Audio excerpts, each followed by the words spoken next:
नमस्कार दोस्तों, मेरा नाम है रितेश और मेरे चैनल पे आपका स्वागत है।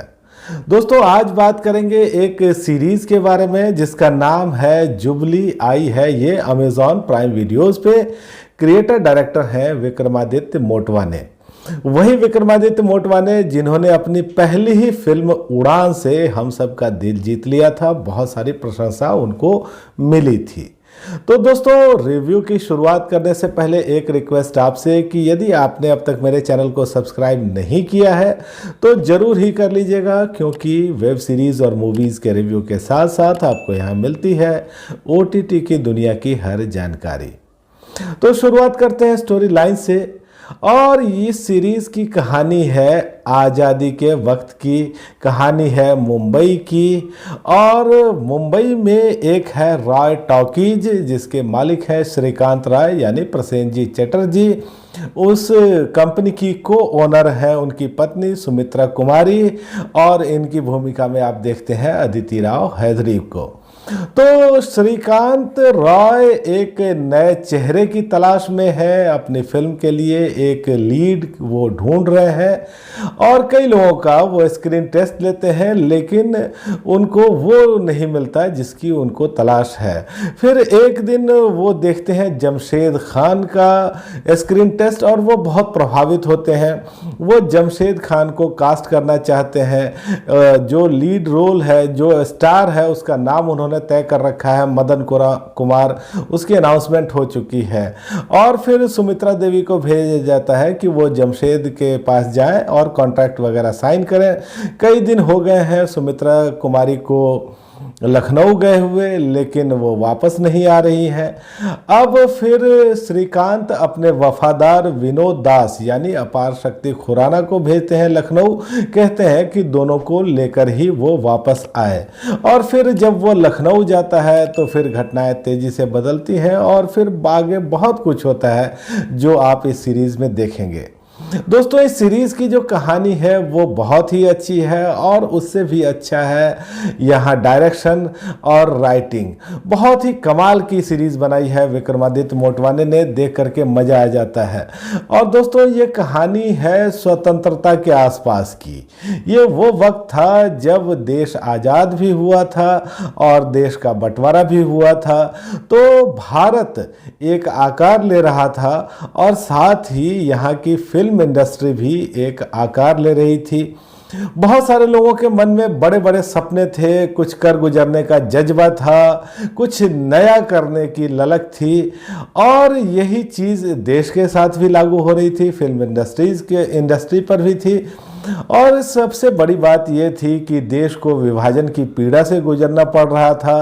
फिल्म इंडस्ट्री के सामने अपनी समस्याएं थीं, लेकिन इन समस्याओं को, इन पीड़ाओं को पार करके दोनों को आगे बढ़ना था।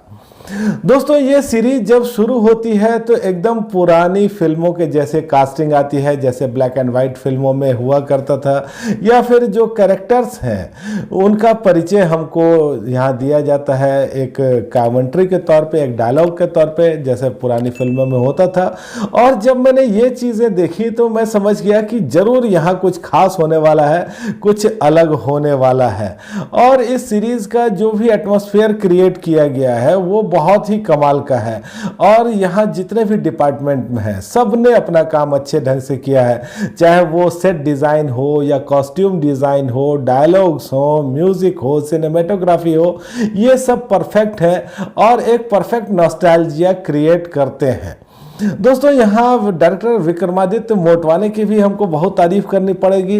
एक तरह से लगता है जैसे हाथ पकड़ करके वो हमको यहाँ किसी टाइम मशीन में ले गए हैं, पुराने दौर में ले गए हैं, एक ऐसा दौर जिसको देख करके हमको मज़ा आता है। अतीत की एक अलग ही दुनिया इन्होंने हमारे सामने पेश की है।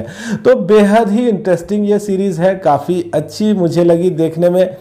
और इस सीरीज़ की खास बात यह है कि यहाँ कुछ हकीकत से भी हमको रूबरू कराया जाता है और कुछ काल्पनिकता के लिए भी जगह छोड़ दी जाती है। जैसे जमशेद खान एक जगह कहता है कि फिल्मों में आने के लिए उसको अपना नाम बदलना पड़ेगा, उसको मदन कुमार बनना पड़ेगा। और हम जानते ही हैं कि फिल्म जगत में बहुत सारे एक्टर्स के साथ ऐसा हुआ है कि उन्होंने अपना रियल नाम छोड़ करके एक काल्पनिक नाम के साथ काम किया है। और दोस्तों यहाँ विभाजन की त्रासदी भी हमको दिखती है कि अच्छा खासा कोई परिवार सरहद के उस पार था, लेकिन जब इधर आया तो फिर वो एक रिफ्यूजी बन गया और बहुत सारी मुश्किलात का सामना इन परिवारों को करना पड़ा। तो ये सब चीज़ें हैं जो रियलिटी के आसपास हैं। जैसे यहाँ आपको पॉलिटिक्स की भी थोड़ी सी झलक मिलती है, या देश जब आज़ाद हुआ था तो किस तरह से दूसरे देशों ने भी इन्फ्लुएंस डालने की कोशिश की थी, ये सब चीज़ें आप देखते हैं। रेडियो सिलोन की घटना देखते हैं और बहुत सारी चीज़ें ऐसी हैं जिसको देखते हुए हम थोड़ा सा इमेजिन करने लगते हैं कि ये वाकई में कौन रहे होंगे, कुछ उसमें सच्चाई का अक्स ढूंढने लगते हैं। जैसे यहाँ राय टॉकीज आपको दिखती है, तो क्या ये बॉम्बे टॉकीज थी? श्रीकांत राय क्या हिमांशु राय थे, या सुमित्रा क्या देविका रानी थी? और मदन कुमार जो कि एक अभिनेता बनते हैं, वो क्या अशोक कुमार हैं? तो इस तरह की बहुत सारी रिजेम्बलेंस आप यहाँ ढूंढते रहते हैं। और दोस्तों इस सीरीज की जो कास्टिंग है वो भी ज़बरदस्त है। एक से एक कलाकार यहाँ रखे गए हैं और बहुत ही अव्वल दर्जे की अदाकारी आपको यहाँ दिखती है। चाहे वो प्रसेनजीत चटर्जी हो, अदिति राव हैदरी हो, अपार शक्ति खुराना ने भी अच्छा काम किया है, राम कपूर है, वमिका गब्बी है, सिद्धांत गुप्ता है, नंदीश सिंह संधू है, ये सब एक से बढ़कर एक लगे हैं।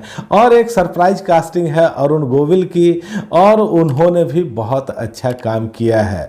तो दोस्तों अभी इस सीरीज के आए हैं 5 एपिसोड और इसमें है कुल 10 एपिसोड। तो बाकी के जो 5 एपिसोड हैं वो 14 अप्रैल को आएंगे। और थोड़ी बहुत यहाँ गाली गलौज भी है कुछ डायलॉग्स में, और वैसे ये साफ सुथरी सीरीज़ है। और अभी जो 5 एपिसोड आए हैं वो देख करके तो मुझे बहुत ही मज़ा आया है। मेरी रेटिंग है 5 में से 4 की। तो दोस्तों आज इतनी ही बात। आपको ये रिव्यू कैसा लगा मुझे कमेंट करके बताइएगा, और आपने अगर ये सीरीज़ देखी है तो भी मुझे बताइएगा आपको कैसी लगी। धन्यवाद।